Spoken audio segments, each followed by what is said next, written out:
World. I am back to do another Seascape. I just really want to explain my colours quickly. I'll try not to dwell on it too much, but this bit really is important actually. So I've kind of based my colours on this image here. Okay, so let's start off with the blues. Put the golds to one side. Now, oops. For the sky, I've been itching to do a flip cut for a long time. So I'm going to do a flip cut for the sky and a flip cut for the sand. So first of all, the sky. I have here, they're a bit frothy at the moment because I've just made them up. I have here the basis of these two is the Amsterdam greyish blue. Now I mix a lot of colours myself to get them to the hue that I want. Now in the water I've used a lot of teal based colours, and if you put those two together and this one, they all clash. There's no way that I'd put those, not so much that one, but there's no way I'd put those in the same pour. Okay, so what I have done, because this is, I had this already made up and I'm not going to waste it, I have added to this cup some of this and quite a lot of white. Okay, and then to knock that back I added some bronze, only a little bit, just to knock it back so it's not so saturated. I did the same thing to that, okay, but I also added into both of those, stick with me, some of the cornflower, the greenish blue, sorry. So in other words, what I'm doing is I'm marrying all my colours together. So if I was to put these in front of you like that, they are all blending well together. So they are all on the greenish side of blues. So hopefully, hopefully they will look nice together. I'm not just randomly picking tubes of paint. Oh, that's blue, I'll use that for the sky, throw that little bit of that in, throw this in. I'm trying to get my colours to work together, to blend together by paying attention to their saturation, their hue, adding complementary colour where I can to desaturate them, and also to darken them where I can. So these are the same colour, the Amsterdam greenish blue, but to this one I've just added black.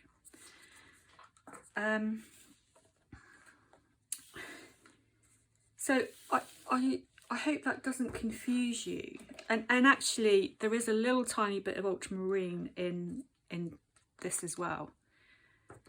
So I would really encourage you to play around. Don't just settle for, I'm going to use blue for the sky, I'm going to use it out the tube as it is. Ask Google about colour theory, read up on it. It's really good. It will help you enormously in your paintings. So those are the bases. The greyish blue is my sky. The greyish bluish colours are my sky for the flip cup. Okay. For the water, I've got the different shades of teal and the Amsterdam greenish blue. And then for the sand, I've just got two different golds, 352, 350, and that's going to be a flip cup too. I'm hoping I haven't overcomplicated this, but I do have a tendency to overcomplicate things. What I'm going to do, I've also got this kicking around. This is the PVA 360, I think. I love this colour. So what I'm going to do, if you've been following along with my seascapes, I have been using my 50/50 house paint mixture. Do you know what? I'm not going to go into this again. Watch previous video. But I'm not going to use that all over. I want to try and control things a little bit better. So this is going to form a band in the middle. Okay. There's going to be a flip cup for the sky, a flip cup for the sand, and then I'm going to do my thing, excuse me, where I splash my paint on quite randomly, run it all off, then I'm going to use my, where's it all gone? My cell activator with Aussie Floetrol and my cell activator with my varnish added. There's only a little bit of that left. So I'm going to add both of those, okay? And I hope that I get some really lovely things happening. I get my paints interacting with my house base mix. And we get like a sea, sandy, skyy. Do I sound as if I know what I'm talking about? I'm making it up as I go along. I'm not. You know I've done loads of practicing. Anyway. There we go.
So I can't help but fiddle, just adding a little bit more contrast here. I actually did a voiceover for this bit, but I was running out of memory on my computer and I dumped it. And this is like 3 weeks ago, so I'm all over the place. But yes, fiddling around, adding more contrast. Just keep going till you get what you want.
Quite a lot happening through there, isn't there?